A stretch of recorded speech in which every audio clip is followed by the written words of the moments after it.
Namaskaram. Today we will discuss complex form of the Fourier transform. That is complex Fourier transform and its inverse. Solution of last homework. Okay, this is the definition of complex version of Fourier transform or simply Fourier transform. Okay, if f of x is a real valued function and absolutely integrable and piecewise smooth, then the Fourier transform of this function f of x is defined by like this, denoted by f of x or f cap of omega. Why this omega? Because after this integration, this is a function of omega, isn't it? Because this integration is with respect to x, and we substitute upper limit and lower limit. Okay, so this becomes function of omega. That's why this omega. And this f cap stands for, this is the Fourier transform of this small f. Okay, small f of x. So it's a very simple compact notation. And its inverse transform is defined like this.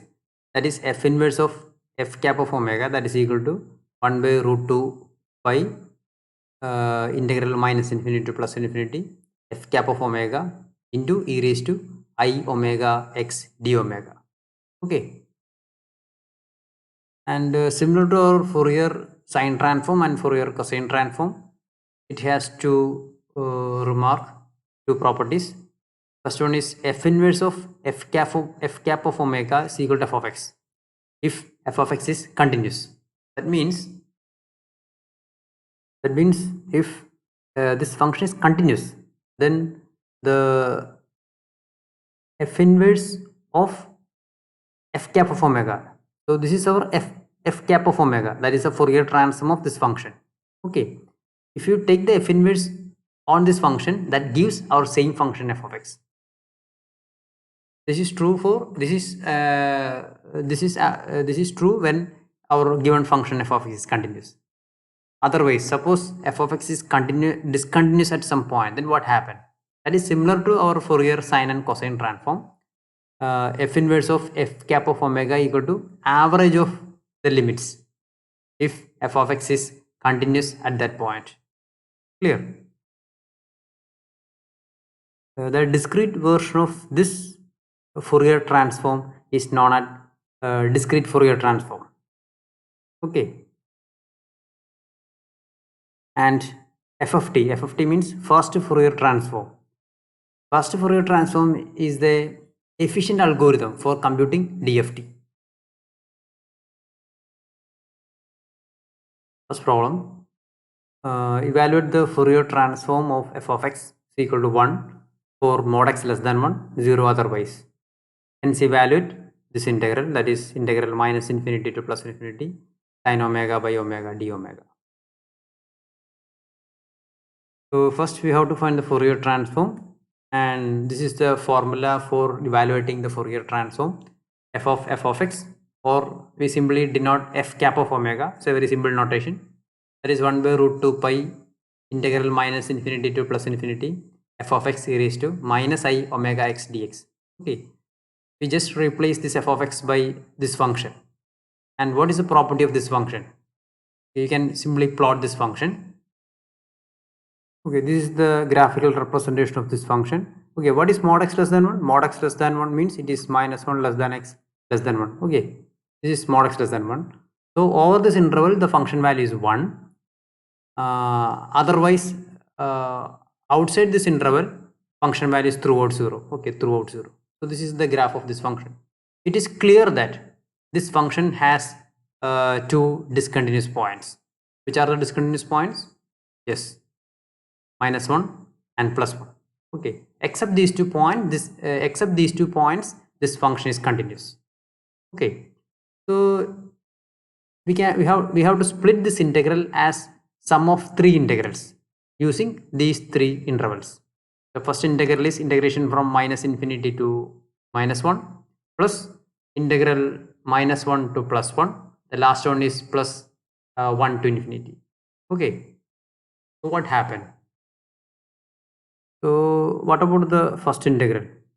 Over this range, our function value is 0. Clear? And what about this range? In this range, function value is 1. And what about the last one?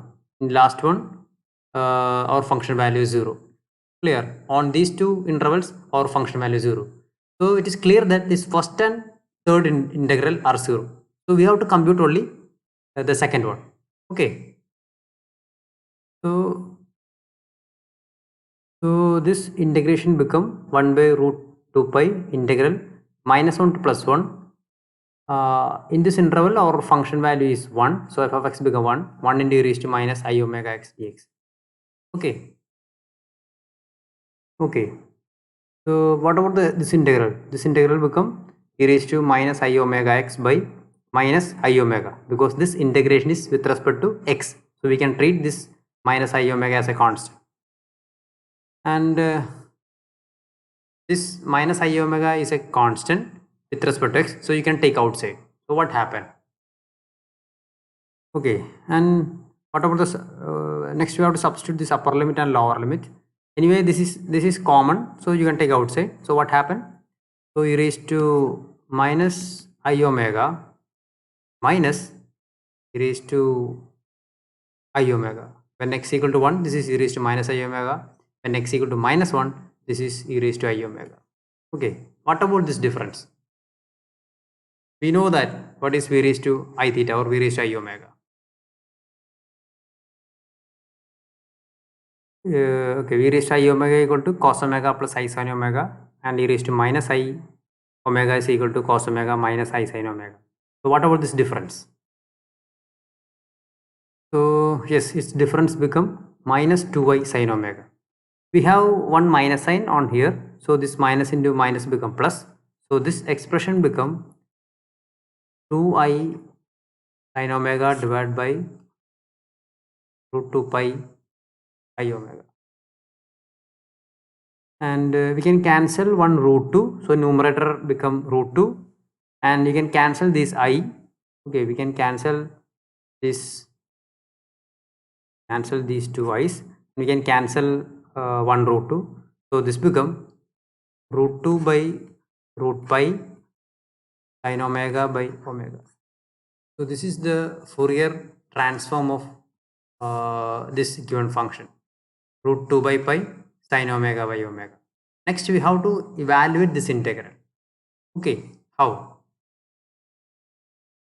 For evaluating this integral, we have to apply inverse Fourier transform on this function and apply two remarks. Okay, and what is our inverse Fourier transform?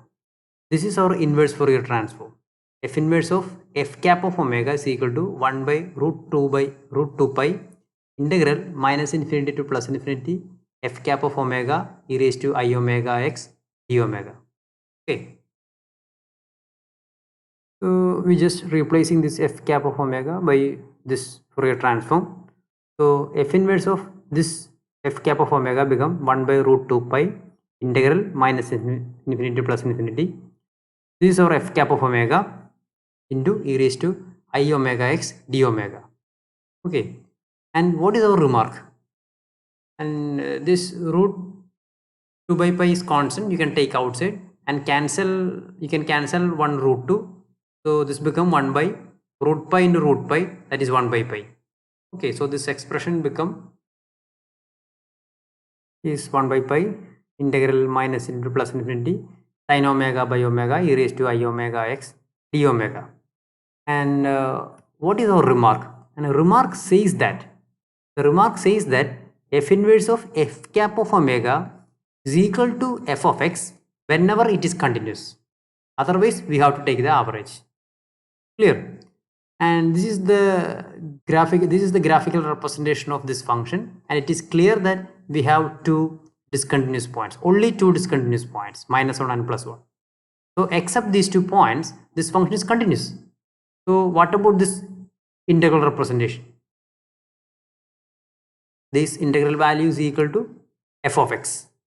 That means this is equal to f of x, means in this interval f of x is 1. That means this is equal to 1 whenever mod x less than 1, and 0 whenever mod x is greater than 1.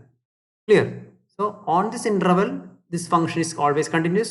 On these two intervals, function is always continuous.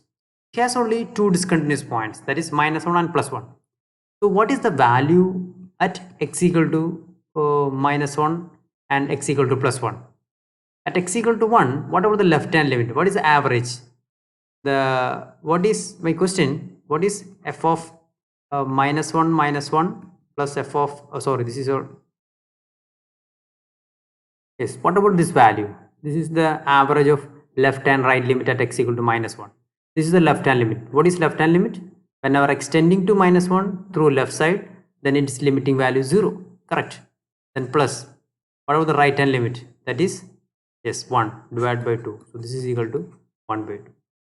And similarly, what is the average at this point? That is also 1 by 2. Clear? So anyway, this, if x equal to -1 or +1, whatever be, x equal to +1 or -1, whatever be, the average is always 1 by 2. Clear? So this entire integral value is equal to like this, depending on the value of x. If x is belongs to this interval, then whole expression equal to 1. If x is belongs to this interval, then whole expression is equal to 0. If x equal to +1 or -1, whatever be, this whole expression value is equal to half. Okay, using this equation, we can easily evaluate this integral. Which value of x gives this integral? Yes, when x equal to 0. So we just substitute x equal to 0 on left side and right side, we get the required integral. So you just simply substitute x equal to 0. And what happened? Okay, when x equal to 0, what about the left hand side? The left hand side become 1 by pi integral -infinity to +infinity sin omega by omega. This is e raised to 0. When x equal to 0, this is e raised to 0. E raised to 0 is 1. So d omega. And what about the right hand side? X equal to 0 belongs to this first interval. Clear? Because modulus of 0. 0 is belongs to this interval. So this integral value equal to 1 because x is belongs to this interval. So this value equal to 1. So we have to find this integration. So this integral value is equal to pi. You simply cross multiply this pi. So this integral value gives this integral value is equal to pi. So integral -infinity to +infinity sin omega by omega d omega equal to. Clear? Okay, another property of this integral is, we know that sin omega is an odd function and omega is also an odd function. So odd by odd, we know that odd by odd is even. Okay, odd by odd is even. So this whole function is even. This is even function. So what happened? This is integral of the form -a to +a. So we know that it is, since it is odd function, so integral -infinity to +infinity sin omega by omega d omega is equal to, this is pi. Okay, you can simply rearrange left side like 2 into 0 to infinity sin omega by omega d omega equal to pi. So the integral 0 to infinity sin omega by omega d omega is equal to pi by 2. This is another important standard result. Integral 0 to infinity sin omega by omega d omega equal to pi by 2. Okay. Okay, next problem. Find the Fourier transform of x is equal to e raised to -kx if x is positive, x is greater than or equal to 0, 0 otherwise. And one more assumption, our k is positive. Okay. So we know that this is the formula of Fourier transform. So we have to just apply this function on this integral. And it is clear that when x is, if x is less than 0, this f of x is 0. Okay, so we can easily split this integral as two integrals, like -infinity to 0 plus integral 0 to infinity, and over this range our function value is 0. Okay, so we have to compute only the second one. So this integral become 1 by root 2 pi integral 0 to infinity. This integral is integral 0 to infinity e raised to -kx e raised to -i omega x dx. Okay, next we can combine these two. So this expression again become 1 by root 2 pi integral 0 to infinity e raised to minus is common, k plus I omega x is also common. Okay, now we can easily integrate this one because we can treat this minus times k plus I omega as a constant because this integration is with respect to x. So what is integration? Okay, 1 by root 2 pi e raised to minus k I omega x by the constant minus of k plus I omega 0 to infinity. Then when x equal to 0, what happened? When x equal to 0, also we assume that k is also positive. Okay, so when x equal to 0, this whole complex number is tends to infinity. Okay, so this is e raised to minus infinity form. We know that e raised to minus infinity is tends to 0. Okay, so this expression become 0 minus when x equal to 0, this is e raised to 0, that is 1 divided by minus of k plus I omega. Okay, so you can cancel these two minus, so this expression become like this: 1 by root 2 pi 1 by k plus I omega. So because we can cancel these two minus ones. Okay, so this is the Fourier transform of this function. This is your homework. Thank you.